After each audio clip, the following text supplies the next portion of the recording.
नमस्ते, मेरा नाम है याज्ञवल्क्य। पंचायती के इस एपिसोड में मेरे मेहमान एक ऐसे मेहमान हैं जो लोरमी से निर्दलीय लड़ गए हैं, सागर सिंह बैस। अब इतनी सारी दिग्गजों के बीच में मैं सागर सिंह बैस के पास क्यों आया? तो शायद इसका पता आपको नतीजों में चलेगा कि मैं क्यों आया। मगर आया इसीलिए क्योंकि आना ज़रूरी था, वरना आप सब कहते कि वहाँ क्यों नहीं गए थे। लोरमी को लेकर ये चीज़ जान लीजिए कि वहाँ से बीजेपी के प्रदेश अध्यक्ष अरुण साव चुनाव लड़ रहे हैं। कांग्रेस से भूपेश बघेल ने जिस पर भरोसा जताया है वो थानेश्वर साहू हैं। और कांग्रेस को लेकर जो वहाँ के पत्रकार और वहाँ के लोग जानकारी देते हैं कि जिसने कांग्रेस की नींव मजबूत की, इसने एक स्ट्रक्चर खड़ा किया, उसका नाम सागर सिंह बैस है और वो बागी हो गया और छचका से चुनाव लड़ रहा है। लोरमी को लेकर एक चीज़ और याद रखिएगा, ये वही सीट है जहाँ से धर्मजीत सिंह लगातार चुनाव जीतते रहे हैं। मैं उन्हीं के पास हूँ, उनसे पूछने आया हूँ कि आखिर आपने जो किया सो क्यों किया, और अगर आप हार गए तो भविष्य क्या है। बगैर औपचारिकता के सीधा सवाल है सागर, चुनाव आप लड़ गए जी, इसकी पृष्ठभूमि क्या थी लड़ने की? अच्छी भली कांग्रेस की राजनीति तो कर ही रहे थे आप। देखिए, कांग्रेस की राजनीति तो मैं कर रहा था, पिछले 2014 से कर रहा था और 2018 में भी मेरी मेरी लड़ाई मुख्य जो चयन की जो प्रक्रिया है, जो प्रत्याशी चयन की प्रक्रिया के खिलाफ मैं आवाज़ मैं उठाया और ये बहुत जायज़ बात थी। 2018 में भी 2014 से लेकर 18 तक ब्लॉक कांग्रेस कमेटी का अध्यक्ष था और काफ़ी मेहनत किया। धर्मजीत सिंह जी कांग्रेस छोड़ चुके थे, संगठन खत्म हो चुका था, अकेले झंडा उठाया मैं और सब गांव-गांव जाके, मैं तो कहा हूँ कई इंटरव्यू में कि जैसे सेल्समैन जाता है, दरवाजे-दरवाजे में जाके मैं उस समय 8 से 10,000 मैं सदस्य बनाया था और बहुत ही जड़ में जाकर मजबूत किया था। 2018 में भी यही हुआ, कांग्रेस का जमानत जब्त हुआ, फिर जिलाध्यक्ष बना मैं, फिर 5-4 साल मेरा बहुत मेहनत किया और फिर वही चयन पर जब जब चयन की बात आती है, प्रत्याशी चयन की बात आती है, तो पता नहीं इनको क्या हो जाता है, अपने बनाए सारे मापदंड ये लोग धराशायी कर देते हैं। मैं चयन समिति वालों से भी पूछा, शैलजा जी बोलते हैं you are winning candidate and I feel very sorry about you. तो समझ नहीं आया कि मैं कि सॉरी क्यों फील करते हैं, टिकट क्यों नहीं देते हैं। सागर, अभी जो आपने ब्यौरा दिया उसी पर मेरा प्रश्न है कि जब एक एक पत्थर रखा आपने नींव का और गढ़ा उसको, तो ये निपट कैसे गई कांग्रेस? देखिए, उसके बाद आप जिलाध्यक्ष बने, उसके पहले की बात पूछ रहा हूँ। देखिए, वजह सिर्फ एक ही है, मैं बताऊं, ये सोचते हैं कि हम किसी को भी प्रत्याशी बनाएंगे और वो जीत जाएगा। देखिए, आज की कांग्रेस वैसी कांग्रेस नहीं रही। एक समय था कि जब छाप बहुत महत्वपूर्ण हुआ था, करता था, छाप आप कांग्रेस का हो जाए और प्रत्याशी चाहे कोई भी हो। लेकिन अब लोग वैसे नहीं हैं। देखिए, आम लोग कंप्यूटर नहीं है। आप वो उन्हीं को पसंद करते हैं जो जनता के बीच काम करे जाके, जो उनके सुख दुख में खड़ा हो, जो उनके काम आए। अब आप सोचेंगे कि पार्टी का छाप बहुत बड़ा है और आप किसी को भी खड़ा कर देंगे और पब्लिक जिता दे और या कार्यकर्ता जिता दे, तो अब वैसी ना पार्टी रह गई है, ना वैसे लोग रह गए हैं। अब सब इजी अवेलेबल नेता चाहते हैं, जिनके पास वो आसानी से उपलब्ध हो, जो उनके सुख में खड़ा हो, दुख में खड़ा हो, उनका जो छोटा मोटा काम कर दे। तो ये मानसिकता लोगों की मानसिकता है। ये सागर सिंह अकेले क्या कर लेगा? ये अगर कार्यकर्ता ही का ही भरोसा अगर प्रत्याशी पे नहीं है, तो इसमें सागर सिंह क्या करेगा? तो ये चल ही आ रहा है। 2018 में भी यही हुआ, 16,300 वोट मिला कांग्रेस को, जबकि कांग्रेस की लहर थी, कांग्रेस की आंधी थी, 3 स्टेट में सबसे कम, क्योंकि लोग निराश हो गए। आप एक ऐसे व्यक्ति को लाके खड़ा कर देंगे जो जिनका कोई संवाद नहीं है, ना कार्यकर्ताओं से जिनका संवाद है, ना पहचान है, ना जनता से है, तो आप कैसे समझ सकते हैं कि वो प्रत्याशी जीतेगा? बताइए मेरे को। आप एक बात बताइए सागर, जब धर्मजीत वहाँ से चुनाव लड़ते रहे जी और 2018 का जो आप परिदृश्य दे रहे हैं, धर्मजीत ही चुनाव लड़े थे, वहाँ से जीते थे, जी छचका ही पार्टी थी जिसके आज आप प्रत्याशी हैं। जी तो फिर क्या ऐसा आपकी पूरी मेहनत इतनी धराशायी हो गई कि 16,000 पे चले गई कांग्रेस? मेहनत धराशायी नहीं हुई, मैं बताया ना आपको, सिर्फ वजह वही है कि कार्यकर्ता बहुत। देखिए, आपको बताऊं, जब मेरी टिकट कटी और पहली बैठक जब वहां रखी गई, उस समय अटल श्रीवास्तव जी प्रभारी बन के गए थे। पहली बैठक में जो प्रत्याशी था उस समय, वो साफ ये बोले, प्रत्याशी बोला कि मेरे को न सागर सिंह पे भरोसा है, न उनकी टीम पे भरोसा है, पहली बैठक में। तो मैं उस बैठक से बाहर आया और मैं चंदन यादव जी को फ़ोन लगाया। मैं बोला, क्योंकि सारा संगठन तो मेरा बनाया हुआ संगठन है। यदि वो प्रत्याशी ये कह रहा है कि मेरे को उनकी टीम पे भरोसा नहीं है, सागर सिंह पे भरोसा नहीं है, मैं तुरंत उनसे बात किया और मैं कोटा का प्रभारी बन के मैं वहाँ से बाहर आ गया। और जो प्रत्याशी थे वो किसी ब्लॉक कांग्रेस कमेटी के संगठन से बात भी नहीं किए, वो 15 दिन के समय। तो आप बताइए 15 दिन में वो नया संगठन कहाँ से खड़ा करते हो?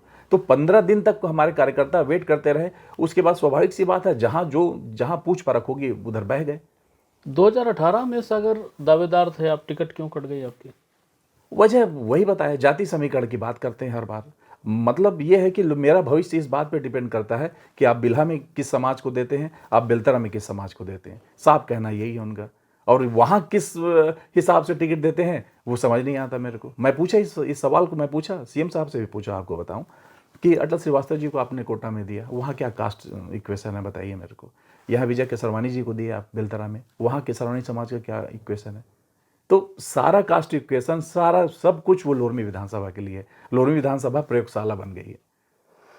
आप, जो मुझे जानकारी है आपके चुनाव को लेकर और आपके चुनाव का जो कुछ मुद्दे थे, उन मुद्दों में एक मुद्दा था स्थानीय। जी चेहरा स्थानीय है, जी लोरमी का लड़का है, यहीं का है।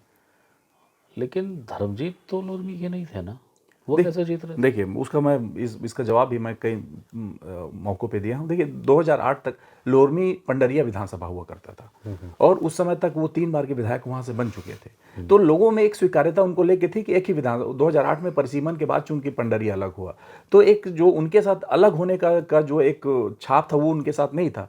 एक्सेप्टेबिलिटी थी, लोगों की स्वीकार्यता हो गए थे कि ये पंडरिया बगल के गाँव के रहने वाले हैं। और 2018 में परिसीमन के बाद ही अलग हुआ, तो उनके साथ ऐसे ये वाला मुद्दा उनके साथ ये इफेक्टिव नहीं था ये मुद्दा। अब इस चुनाव में सागर के सामने अरुण साव हैं। जी सागर, सबसे पहले तो ये बताइए कि जब चुनाव लड़ने का आपने निर्णय ले लिया था, आपको पता था कि अरुण साव लड़ेंगे जी, चुनाव? पूरा होश आवास के साथ। काफ़ी मेरे ख्याल से उस समय 10 दिन हो गए थे अरुण साव जी का टिकट डिक्लेयर हुए। तो आपको नहीं लगा कि अगर हराना ही मकसद है, अगर कांग्रेस हार जाए तो भी आपका प्रतिशोध तो पूरा हो ही रहा था, आपकी नाराजगी पूरी हो ही नहीं रही नहीं, बात प्रतिशोध की नहीं थी। एक्चुअल में मैं ऐसा प्रतिशोध वाला व्यक्ति भी नहीं हूँ। बात ये था कि लोरमी को उसका हक मिलना चाहिए। मेरा हक तो ठीक था, लेकिन मैं समझ गया था। देखिए लोरमी के नब्ज को मैं 10 साल से टटोल रहा हूँ। लोरमी वाले इस बार पूरे लोरमी मूड में था कि इस बार अगर यदि स्थानीय प्रत्याशी यदि आता है तो हम उस पर अपना भरोसा जताएंगे। और जब मैं देखा अरुण साहू जी का पहले घोषणा हुआ, उसके बाद अचानक थानेश्वर साहू जी का घोषणा हुआ, तो मैं समझ गया कि इस बार जो है लोरमी के भावनाओं का के साथ खिलवाड़ हुआ है। चाहे बीजेपी हो चाहे कांग्रेस हो, दोनों जन भावनाओं के विपरीत हैं। दोनों जो प्रत्याशी थे वो भले चाहे कितने बड़े पद में हो, वो मायने नहीं रखता। जब आप वोट करने जब जनता वोट करने जाती है तो उसके पद को नहीं देखती है। तो मैं समझ गया था कि लोरमी के जन भावनाओं के साथ जो खिलवाड़ हुआ है वो ये सही वक्त है। पार्टी चाहे कोई भी हो, लोग मायने नहीं रखेंगे, क्योंकि इस बार मैं समझ गया था कि पार्टी बहुत ज़्यादा मायने नहीं रखेगी इस बार। एक आपकी सीट से एक और चर्चा है, कोई सतनाम पंथ के प्रतिनिधि उस सीट पर हैं जी और वो कवायद मेहनत कर रहे हैं। उनके उग्र तेवर और उग्र प्रदर्शन उनको कई बार विवादों के कारण चर्चाओं में रखते हैं। मैं दर्शकों को बता दूं, ये जो नाम जिनका मैं जिक्र कर रहा हूं ये वो हैं। हालिया दिनों करीब 4-6 महीने पहले विधानसभा में एक प्रदर्शन हुआ था जिसमें जाति के आरक्षण को लेकर नाराज़गी थी। नाराज़गी इस बात को लेकर भी थी कि जिनके जाति प्रमाण पत्र निरस्त हो गए हैं उनको नौकरी से नहीं हटाया जाता। सतनाम पंथ के समूह के कुछ युवकों ने नग्न प्रदर्शन किया था। उसको जो लीड कर रहे थे वो लोरमी से अचानक प्रत्याशी बन गए, निर्दलीय।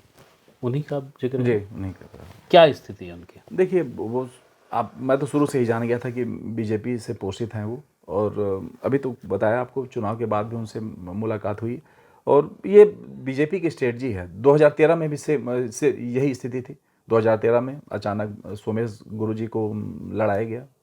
वो बहुत ही समझ लीजिए सुनियोजित तरीके से। इस बार भी वही है। ये अपने अरुण साव जी हैं, वो उनको फंडिंग कर रहे थे और लड़े हैं वो। और मेरा कहना ये है, अगर उनका वो समाज को ये बोल रहे थे कि मेरी लड़ाई अरुण साव जी से है, कंपटीशन मेरा अरुण साव जी से है, तो मैं उनको कई जगह हमारे जो सामाजिक लोग थे उनके सामने जाके ये बात को बोला। यदि ऐसा है तो वो केवल 70 से 80 गाँव में क्यों घूमते हैं? अगर उनको विधानसभा में जाना है, और ये भी बात बोला गया कि 57,000 वोट हैं, लगभग 45,000 वोट पड़ेंगे समाज के, तो 45 के 45,000 वोट भी अगर एक व्यक्ति को पड़ता है तो भी विधायक तो नहीं बनेगा वो। तो ये था, इस सुनियोजित तरीका था। वरुण साहू जी और बीजेपी वालों की तरफ के वो प्रत्याशी थे। अब इस बात को काफ़ी हमारे, क्योंकि देखिए समाज, सतनामी समाज बहुत जागरूक हो चुका है, वो पहले वाला समाज नहीं रहा। तो लोग समझ भी रहे थे, जो अच्छे पढ़े लिखे योग्य जो लोग थे वो इस बात को समझ भी रहे थे। और देखिए अब उसका कितना प्रभाव पड़ता है ये तो मैं भी अंदाज़ा, ठीक ठाक अंदाज़ा नहीं है, लेकिन जहाँ तक मुझे लगता है ये बात कि जो है उनको, उनकी स्वीकार्यता बहुत ज़्यादा नहीं होगी, क्योंकि वो समझ गए हैं कि ये वोट काटने के लिए आए हैं और जिसका सीधा लाभ वरुण साहू जी को होने वाला है। सागर जी, इस चुनाव में नतीजे आने बचे हैं जी मैं कई प्रत्याशियों से, कई दिग्गजों से बात करता हूँ, वो कहते हैं कि जीत तो तय है। ये लाइन आप भी बोल सकते हैं, बोलना भी चाहिए, लेकिन अगर आपसे कहूँ कि निर्मम आकलन करिए आप, जी नतीजा क्या होगा, और उसको समझाने के लिए सबसे पहले मैं आपसे ये जानना चाहता हूँ, आपका मुकाबला किससे है? कांग्रेस से, भाजपा से? निकटतम प्रतिद्वंदी कौन है? जी, निकटतम निश्चित रूप से अरुण साहू जी हैं, बीजेपी है। और मैं ये नहीं बोलूँगा कि मैं एकदम क्लीन स्वीप कर रहा हूँ, मैं ये भी नहीं बोलूँगा। ये बोलना ओवर कॉन्फिडेंस वाली बात होगी। 50-50 का मामला है, साफ बात बताऊँ आपको। थोड़ा-सा हो सकता है 2-4 हज़ार वोट से वो जीत जाएँ या 2-4 हज़ार वोट से मैं जीत जाऊँ। तो ये मैं नहीं कहूँगा कि मैं एकदम से जीत रहा हूँ, ऐसा मुझे नहीं लगता, क्योंकि काफ़ी टफ टाइट था। और जो 3 दिन में जो पैसा बहा है लोरमी विधानसभा में, ऐतिहासिक अभूतपूर्व पैसा बहा है। 3 दिन पहले तक अरुण साहू जी हार मान चुके थे, ये पूरा लोरमी जानता है। 3 दिन में पैसे की नदियाँ बही हैं, आपको बता रहा हूँ। एटीआर में 10-10 गाड़ी, मैं तो बाकायदा शिकायत दर्ज किया हूँ, बिना नंबर प्लेट की गाड़ी। 10 गाड़ी, आप समझ सकते हैं, 10 गाड़ी जिसमें नंबर प्लेट नहीं है। ऐसी-ऐसी गाड़ियाँ आई हैं और घर-घर में घुस के पैसा फेंका गया है, बाँटा नहीं गया है, फेंका गया है पैसा। तो ये जो रहा है 3 दिन का जो उनका काम, ये निश्चित रूप से बहुत ही उनकी हताशा भी दिखाती है। और सबसे बड़ी बात, मेरे खिलाफ इनके द्वारा पर्चा बाँटा गया है, जिसमें ये कहा गया है कि सागर सिंह गौ तस्कर है, जो बूचर खाने में गाय को ले जाता है, गांजा तस्करी कराता है, जुआ सट्टा खिलाता है। बाकायदा भारतीय जनता पार्टी के नीचे उसमें भारतीय जनता पार्टी लिखा हुआ है। और ये इनकी हताशा को दिखाता है कि जो मनमाना जो चाहे मेरे खिलाफ जो है वो दुष्प्रचार इनके द्वारा किया गया है। तो इतने में तो मैं समझ गया था कि ये इनकी झल्लाहट है और ये हार की ओर संकेत कर रहा है। क्या इसी झल्लाहट में कहीं सागर ने अपना नियंत्रण खो दिया और एक वीडियो वायरल हुआ कि किसी कैंप में बीजेपी के लोग बैठे थे, अरुण साहब पहुंचे, आप पे आरोप लगाने लगे, आपका जिक्र आने लगा कि आपने बड़ा हंगामा किया, जी नहीं, गाली गलौज की, मारपीट की, क्या देखिए ऐसा था? उसकी आप देखेंगे, उसको पूरा वीडियो आप देखेंगे।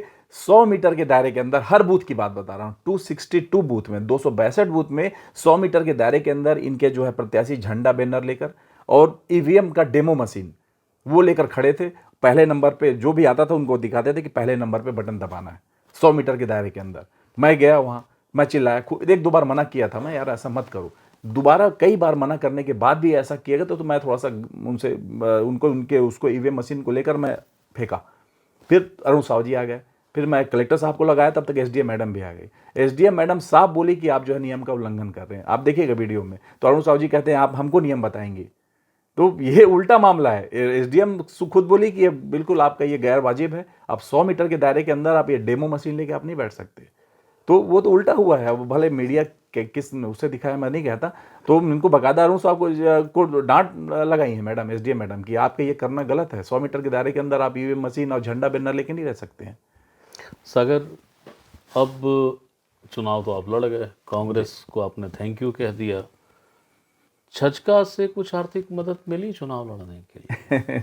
देखिए, मदद, ये सबसे बड़ी मदद ये मिली कि उन्होंने मुझ पर भरोसा किया ऐसे समय पे जब मेरी टिकट कट चुकी थी, मानसिक रूप से मैं परेशान था। और एक ऐसा ब्रांड था वो जो पिछले 2018 में बहुत अच्छे से चला था जो।